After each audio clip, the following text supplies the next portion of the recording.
ஆதிபாரதி சீரியலில் நாளைக்கு ஒரு அட்டகாசமான பரபரப்பான எபிசோட் வந்திருக்கு. அதுக்கு முன்னாடி வீடியோ பிடிச்சிருக்குன்னா எவ்வளோ பேர் பார்க்குறீங்களோ அவ்வளோ பேர் லைக் பண்ணிட்டு பார்த்தா பேச கொஞ்சம் மோட்டிவேட்டிங்காக இருக்கும். ப்ளீஸ் பார்த்து சப்போர்ட் பண்ணுங்கள் ஃப்ரெண்ட்ஸ். பாரதி கரெக்டாக ஆதியோட ரூமுக்கு வந்து அவரை தேடி பார்த்து பேசுகிறதுக்காக கிளம்பி போகிறாங்க. அந்த சமயத்தில் தான் இங்கே மித்ரா பார்க்குறாங்க. பார்த்தா பாரதி வந்து அயன் பண்ணி தன்னோட கல்யாண புடவையை அட்டகாசமாக ரெடி பண்ணி வச்சுருக்காங்க மெத்த மேலே.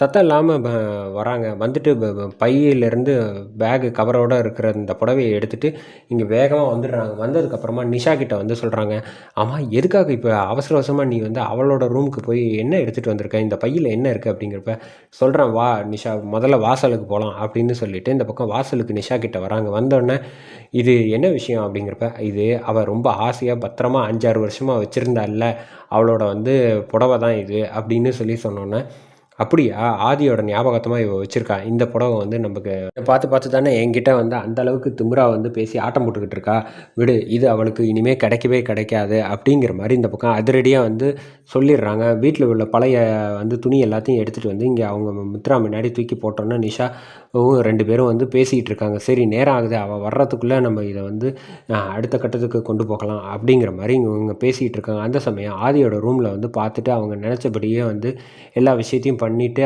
ஆசீர்வாதம் வாங்கிட்டு இங்கே வராங்க. வந்ததுக்கப்புறமா பார்க்குறாங்க. பார்த்தா அவங்க ரூமில் வந்து சுத்தமாக அவங்க கல்யாண புடவை வச்சுருந்ததை காணும் அப்படின்னு சொல்லி சுற்றி முற்றி தேடி பார்க்க ஆரம்பிச்சிடுறாங்க.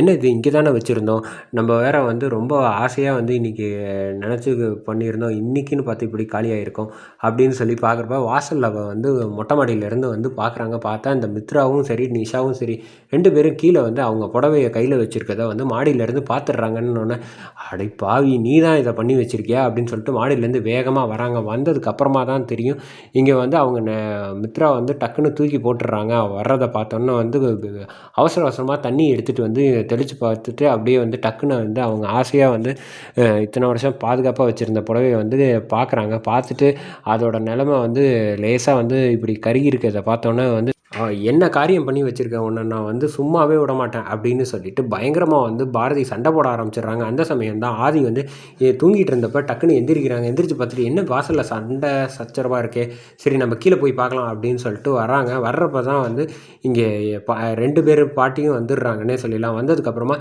விடு எதுக்காக வந்து நீ தேவையில்லாமல் வந்து என் பேத்தி கூட வந்து இப்படி வம்புழுத்துக்கிட்டு இருக்க அப்படின்னு சொன்னோன்னா, எங்கள் வீட்டில் இருந்துக்கிட்டு நீ என் பேத்திக்கிட்டேயே வந்து இந்த அளவுக்கு நடந்துப்பியா அப்படின்னு சொல்கிறப்ப வாயை மூடிட்டு பேசாமல் இருங்க அப்படின்னு சொல்லிட்டு இந்த பக்கம் அலமேலு பாட்டி வந்து பேசுகிறாங்க. அவள் கையில் பாருங்கள் வந்து என்ன இருக்குது அப்படின்னு சொல்லிட்டு பார்க்குறப்ப, ஆமாம் அவள் வந்து ஏதோ கையில் வந்து புடவை வச்சுருக்கா, அது ஏதோ வந்து இந்த மாதிரி ஆயிருக்கு அப்படிங்கிற மாதிரி வந்து சொல்கிறாங்க.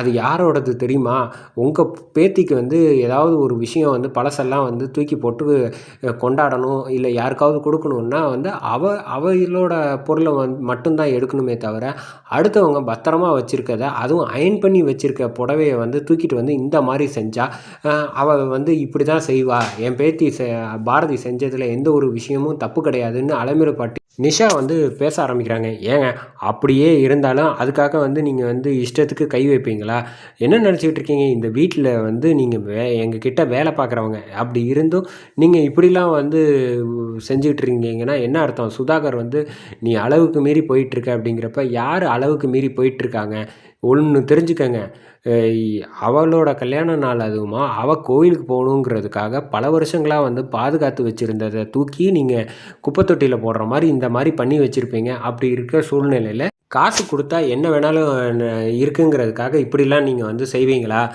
சில விஷயங்கள் வந்து ஆசைப்பட்டு காசு கொடுத்தா அது உடனே திரும்ப கிடைக்காது, காசை தாண்டின பல விஷயங்கள் இருக்குது, அன்பு பாசங்கிற மாதிரி அவளோட ஞாபக சின்னத்தை வந்து நீங்கள் இப்படி செஞ்சது தப்பு அப்படின்னு சொல்லி இந்த பக்கம் சொல்கிறப்ப, இன்னொரு தடவை என்னோட வந்து விஷயத்தில் நீ தலையிட்டேன்னு வச்சுக்கோங்க, நான் இந்த மாதிரி வந்து சின்ன பிள்ளைத்தனமெல்லாம் வந்து செஞ்சிட்ருக்க மாட்டேன், அடுத்து நான் என்ன செய்வேனே எனக்கு தெரியாது, பார்த்து ஜாக்கிரதையாக நடந்துக்க அப்படிங்கிற மாதிரி இந்த பக்கம் செம கோவத்தில் போயிடுறாங்க.